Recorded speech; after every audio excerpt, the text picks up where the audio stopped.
السلام علیکم ورحمۃ اللہ وبرکاتہ۔ درود شریف پڑھیے صلی اللہ علیہ وسلم۔ سنو غور سے، توجہ سے حدیث کی بات کہ نبی صلی اللہ علیہ وسلم نے ابو سفیان سے ارشاد فرمایا، ابو سفیان تمہاری حالت پر افسوس ہے، میں تو تمہارے پاس دنیا و آخرت کی بھلائی لے کر آیا ہوں، تم اسلام قبول کر لو، سلامتی میں آ جاؤ گے۔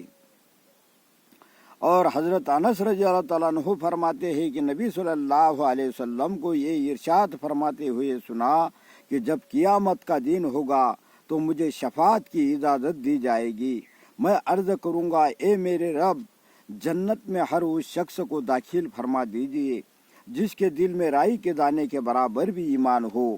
تو اللہ تعالیٰ میری اس شفاعت کو قبول فرما لیں گے اور وہ لوگ جنت میں داخل ہو جائیں گے۔ پھر میں عرض کروں گا، جنت میں ہر اس شخص کو داخل فرما دیجئے جس کے دل میں ذرا سا بھی ایمان ہو۔ اور فرما نبی صلی اللہ علیہ وسلم نے، جب جنتی جنت میں اور دوزخی دوزخ میں داخل ہو چکے ہوں گے تو اللہ تعالیٰ ارشاد فرمائیں گے، جس کے دل میں رائی کے دانے کے برابر بھی ایمان ہو اسے بھی دوزخ سے نکال لو۔ چنانچہ ان لوگوں کو بھی نکال لیا جائے گا، ان کی حالت یہ ہوگی کہ وہ جل کر کالے شہا ہو گئے ہوں گے۔ اس کے بعد ان کو نہر حیات میں ڈالا جائے گا تو وہ اس طرح فوراً طور پر تر و تازہ ہو کر نکل آئیں گے۔ اور فرما نبی صلی اللہ علیہ وسلم نے کہ رسول صلی اللہ علیہ وسلم سے سوال کیا کہ ایمان کیا ہے؟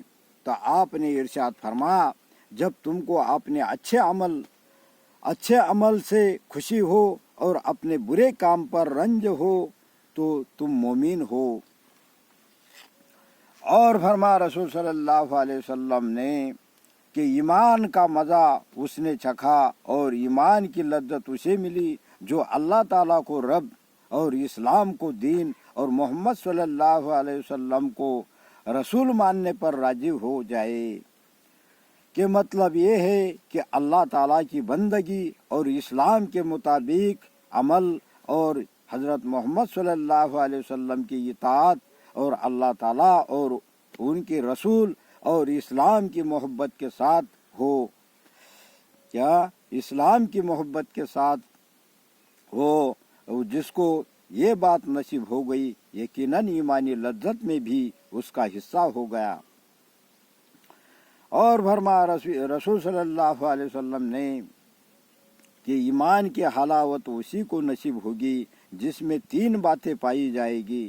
ایک یہ کہ اللہ تعالیٰ اور اس کے رسول کی محبت اس کے دل میں سب سے زیادہ ہو۔ دوسرے یہ کہ جس شخص سے بھی محبت ہو صرف اللہ ہی کے لیے ہو۔ تیسرے یہ کہ ایمان کے بعد کفر کی طرف پلٹنے سے اس کو اتنی نفرت اور ایسی تکلیف ہو جیسے کہ آگ میں ڈالے جانے سے ہوتی ہے۔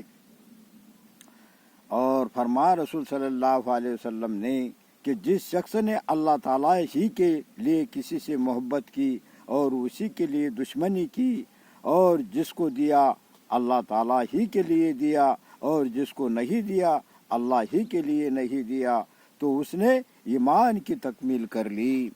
تو اللہ اپنے کو کہنے سننے زیادہ عمل کی توفیق نصیب عطا فرمائے۔ بس تو پھر لائک شیئر ضرور کر دو۔ السلام علیکم۔